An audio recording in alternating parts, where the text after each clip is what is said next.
Voilà, moi je vais vous dire comment j'ai rencontré Dieu. Moi je suis un garçon qui a toujours connu l'évangile. Mon père c'est un prédicateur, ça fait à peu près 17 ou 18 ans qu'il prêche. Et moi j'ai 24 ans, alors pour vous dire j'ai toujours vraiment été élevé dans ça. Chez nous il y a toujours eu des chrétiens.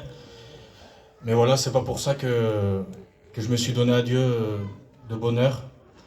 Parce que voilà, le monde m'a attiré, j'ai aimé le péché. J'ai aimé les sorties, j'ai aimé la drogue avec le respect que je vous dois, l'alcool, la cigarette. Et puis de plus en plus, le diable m'aveuglait à un tel point qu'à un moment donné, j'étais dans la drogue, dans la cigarette, dans l'alcool. Et moi, dans ma pensée, je me disais que c'était ça la vie, c'était ça le bonheur, c'était ça la vraie vie. Et j'étais complètement aveuglé. Pourtant, j'ai été élevé dans l'évangile, chose qui me rendrait encore plus responsable en vérité devant Dieu.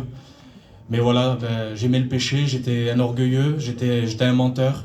Et j'aimais vraiment la vie du monde, la vie du péché. Jusqu'à un moment donné où j'avais 19 ans. Et le Seigneur m'a attiré dans ma chambre quand je suis rentré un soir, alors que j'étais drogué. Il m'a attiré à lire la Bible. Je l'avais jamais fait.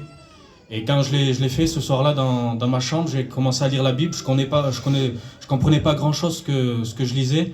Mais la seule chose qui s'est produite, c'est que ça a produit en moi le désir de prier Dieu. Et puis j'ai commencé à prier Dieu, mais je ne savais pas quoi demander à Dieu. Et puis ce soir-là, en 5 minutes, le Seigneur faisait comprendre que j'avais besoin de demander la délivrance de la drogue, de l'alcool, des sorties, de tous les liens que j'avais dans ce monde.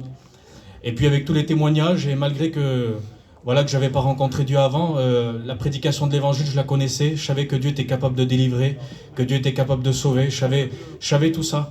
Alors ce soir-là, avec tout ce que j'avais entendu, tout ce que je savais de l'évangile, je commençais à prier. J'ai demandé à Dieu la délivrance de la drogue, de l'alcool, de toutes ces choses-là.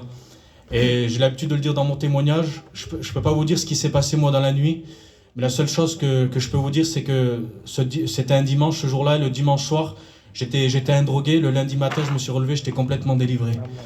Et puis le Seigneur s'est pas arrêté là, il a posé le désir en moi d'aller aux réunions. J'ai commencé à aller aux 3 réunions qu'il y avait dans la semaine chez nous, jusqu'au dimanche soir où il y avait une réunion de jeunesse chez nous. Et chaque réunion, si vous voulez, tellement que j'étais endurci par le péché, le Seigneur me bénissait, le Seigneur carrément me pointait du doigt dans les réunions, mais je rejetais la bénédiction, je voulais pas me donner entièrement à lui. Jusqu'à un dimanche soir, où si vous voulez, avant même les chants de cantiques, avant même la prédication, le Seigneur a complètement brisé mon cœur. Et puis ce soir-là, j'ai reconnu vraiment que j'étais un pécheur misérable, j'ai demandé pardon à Dieu. Et puis en même temps que je pleurais de tristesse parce que j'étais un pécheur, parce que j'étais misérable, en même temps je pleurais de joie parce que je sentais que le Seigneur me pardonnait, que le Seigneur faisait une œuvre en moi. Et depuis ce soir-là, j'appartiens à Dieu, j'ai donné mon cœur à Dieu, le Seigneur m'a fait naître de nouveau. Et puis 4 mois après, j'ai passé par les eaux du baptême.